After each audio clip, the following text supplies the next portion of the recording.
हमको उसमें कोई लेना देना नहीं है। जिसकी जो संपत्ति होती है वो अपने संपत्ति के लिए तो लड़ाई करेंगे ही।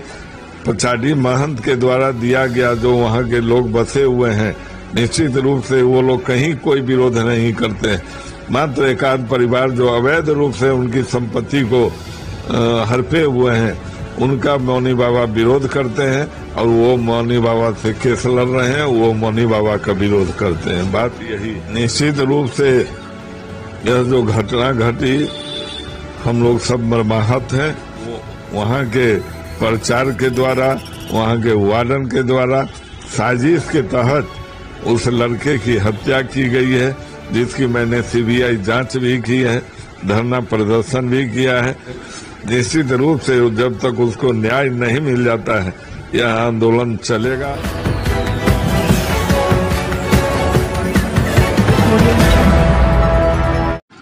नमस्कार, बिहार मिथिला न्यूज में आपका स्वागत है। मैं मनोज। लगता है कि आप जब कोची गए तो आपका विरोध हुआ। कुछ लोग ऐसे थे जिन्होंने खुल करके आपका विरोध किया, आपके ही पार्टी के थे, आपके साथ थे, वोट में चुनाव में भी आपका साथ दिया, फिर उन्होंने विरोध कर दिया। यहाँ तक कि सांसद के खिलाफ भी विरोध हुआ। एक वहाँ पर संवाद स्थापित हो गया कि मौनी बाबा, मुरारी मोहन झा, अशोक यादव, मिश्री लाल यादव, ये तमाम ये कौन सी राजनीति थी? वो समस्या क्या थी जो मूल बिंदु जिससे पूरा विरोध हुआ? कौन सी जमीनें थी जिस पर इतना मूल? देखिए, मौनी बाबा वहाँ पछाड़ी के महंत हैं और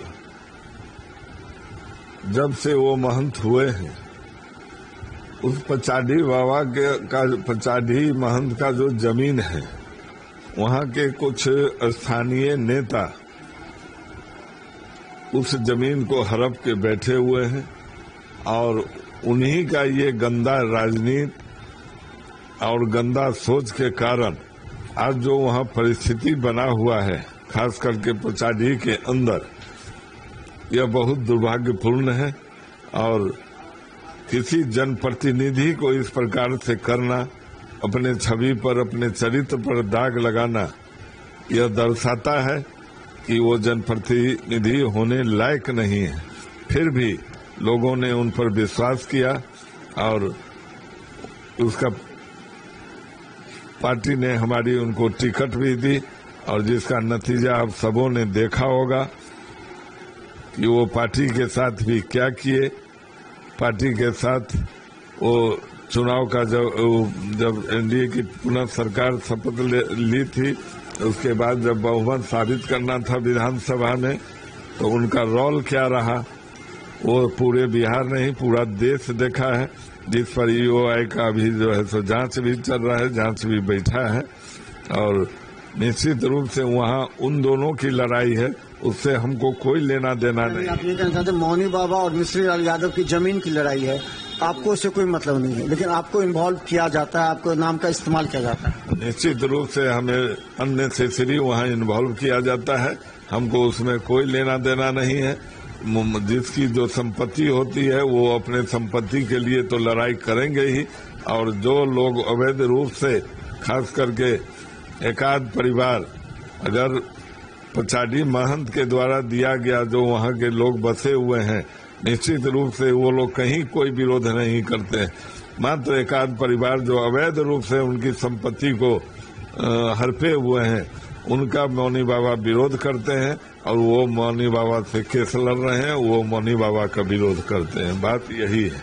अच्छा, एक अभी बहुत ज्यादा गंभीर मुद्दा है जतीन को लेकर के। सरकार और प्रशासन के खिलाफ ही नारेबाजी की गई, लेकिन फिर भी आप वहां पहुंच करके आपने सांत्वना दिया, आपने डीएम एसपी से भी मुलाकात की। अभी तक एसआईटी का भी गठन, आपने कहा कि हमने एसआईटी का गठन भी करवा दिया, लेकिन अभी तक कोई परफेक्ट कोई रिजल्ट हुआ नहीं हुआ। धरना प्रदर्शन होते गए, 15 अगस्त की वजह से रोक गया। उन्होंने कहा कि एसडीओ पहुंचे थे कि अब हो जाएगा निदान, 15 दिन का समय दिए। आखिर ये मुद्दा पूरे कोची विधानसभा में गरमा चुका है, इसका क्या निराकरण हो सकता है? निश्चित रूप से यह जो घटना घटी, हम लोग सब मर्माहत हैं, चूंकि वो भारतीय जनता पार्टी के एक कर्मठ कार्यकर्ता भी हैं, हमारे प्रखंड के महामंत्री भी हैं संतोष जी, जिनके बच्चे के साथ यह घटना घटी है। उनकी वाइफ भी वहाँ स्थानीय केवटी की मुखिया भी है और हमारे केवटी मंडल की वो महिला मोर्चा की अध्यक्ष भी हैं और उनका लड़का वहाँ हॉस्टल में रह के पढ़ रहा था, उनकी लड़की भी वहाँ रह के पढ़ रही थी। वो वहाँ के प्रचार के द्वारा, वहाँ के वार्डन के द्वारा साजिश के तहत उस लड़के की हत्या की गई है, जिसकी मैंने सीबीआई जांच भी की है, धरना प्रदर्शन भी किया है। चूंकि सीबीआई जांच हुए बगैर अभी मैंने वहाँ मुख्यमंत्री जी को मेल भी किया हूँ, दोनों डिप्टी सीएम से मिल के दिया हूँ। माननीय अध्यक्ष जो हमारे भारतीय जनता पार्टी के हैं दिलीप जायसवाल जी, उनसे भी आग्रह किया हूँ। डीएम एसपी यहाँ से तो बराबर दो बार तीन बार मिल चुका हूँ, बराबर दूरभाष से बात होती रहती है। निश्चित रूप से जब तक उसको न्याय नहीं मिल जाता है यह आंदोलन चलेगा और दूध का दूध पानी का पानी होना चाहिए। अभी प्रशासन ने पुनः जब यह धरना अभी फिलहाल शुरू हुआ था तो प्रशासन ने आके 15 दिन का समय लिया है। 15 दिन समय का हम लोग इंतजार कर रहे हैं। फिर आगे जो फैसला होगा सब लोगों का वो किया जाएगा। नया गांव में एक बच्चे की मौत हो गई जिसे हत्या कहा जा रहा है। उसके शरीर में कई जगह तेजाब के निशान थे, छिड़के हुए थे। कहा जा रहा है कि कमला नदी का कुछ लेकर के उन लोगों ने किया था। शव को निकाला गया, 3 दिन गया था। पुलिस वहां पर कह रही थी कि पैसा दो, उसके बाद हम जाकर के ढूंढेंगे। पैसा नहीं है, पेट्रोल का पैसा नहीं है। परिजनों ने साफ मीडिया के समक्ष बोला। वो हत्या भी है, अभी तक विवादों में है, अभी तक लोग उस पर स्पष्ट हैं, प्रशासन भी कोई जवाब नहीं दे रहा। देखिए, उस मृतक बच्चे के घर पर भी मैं गया था।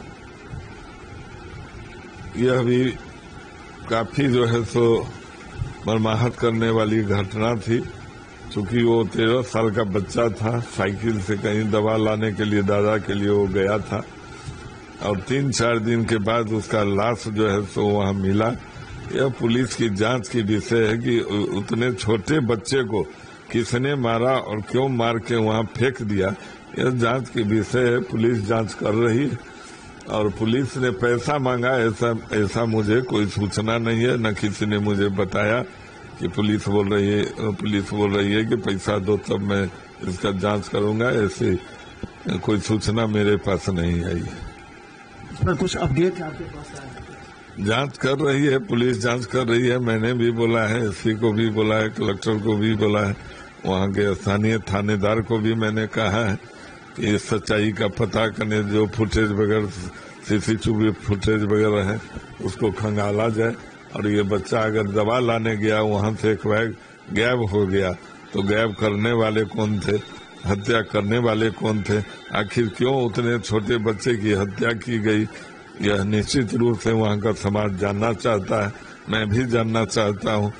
और जो इस ऐसे कुकर्म को, ऐसे कांड को अंजाम दिया है, निश्चित रूप से वैसे व्यक्ति को सजा होनी चाहिए, वैसे व्यक्ति को फांसी होनी चाहिए। अच्छा, अब एक चर्चा चल रही है कि मुरारी जी कहाँ से लड़ेंगे, केवटी, अलीनगर, ये 2 विधानसभा ऐसे हैं। ग्रामीण की भी कभी कभी चर्चा होती है, हालांकि वो जदयू के हाथ में है वहाँ। तो केवटी से या फिर अलीनगर से, दोनों जगह लड़ने की बात आपकी चल रही है। दोनों जगह आपके प्रतिद्वंदी जो आपकी ही पार्टी में रह करके कर रहे हैं, तो अगर केवटी की जगह अलीनगर मिले तो आपको क्या? देखिए, इसमें मैं अपने तरफ से कुछ कहने से असमर्थ हूँ। कारण यह पार्टी का निर्णय होता है, शीर्ष नेतृत्व का निर्णय होता है और वो क्या निर्णय करेंगे वो मुझे पता नहीं है। मैंने केवटी की जनता की सेवा 5 साल लगातार की है और आगे भी करने की इच्छा है।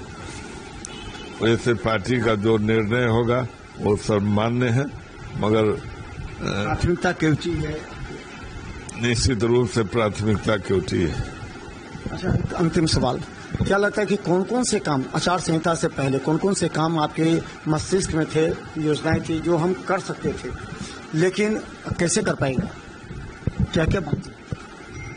देखिए, वहाँ सबसे महत्वपूर्ण है एक डिग्री कॉलेज का, जिसके लिए मैं 3 बार विधानसभा में उठा चुका हूँ और आदरणीय मुख्यमंत्री जी का फैसला भी हुआ है। पहले अनुमंडल स्तर पर महाविद्यालय निर्माण करवाने का मुख्यमंत्री जी ने फैसला लिया है। अब प्रखंड स्तर पर महाविद्यालय निर्माण का फैसला लिया गया है। वो थोड़ा लेट फैसला था, इसलिए अगले पंचवर्षीय में उसको धरातल पर उतारा जाएगा। एक सबसे महत्वपूर्ण जो है हमारा यह है कि वो हो जाए, ये बाजार समिति से जो मोहम्मदपुर रोड गई है उसका चौड़ीकरण होना बहुत जरूरी है, क्योंकि उसका कुछ पोर्शन सदर विधानसभा में भी पड़ता है और अधिक पोर्शन हमारे विधानसभा में भी पड़ता है। वो एक मुख्य मुद्दा है जो मैं तत्काल तो अभी तो नहीं करवा पाया, मगर निश्चित रूप से अगले पंचवर्षीय योजना में वो मैं करवाऊंगा। ये मेरा कितना प्रतिशत संतुष्ट हैं आप अपने विधानसभा में अपने कार्यों के प्रति? अगर 100 कहा जाए तो 100 में कितने प्रतिशत? मैं 100 में 95% अपने कार्यों से संतुष्ट हूँ, क्योंकि आज तक 8-9 स्लुइस गेट वहाँ मैंने बनवाया है।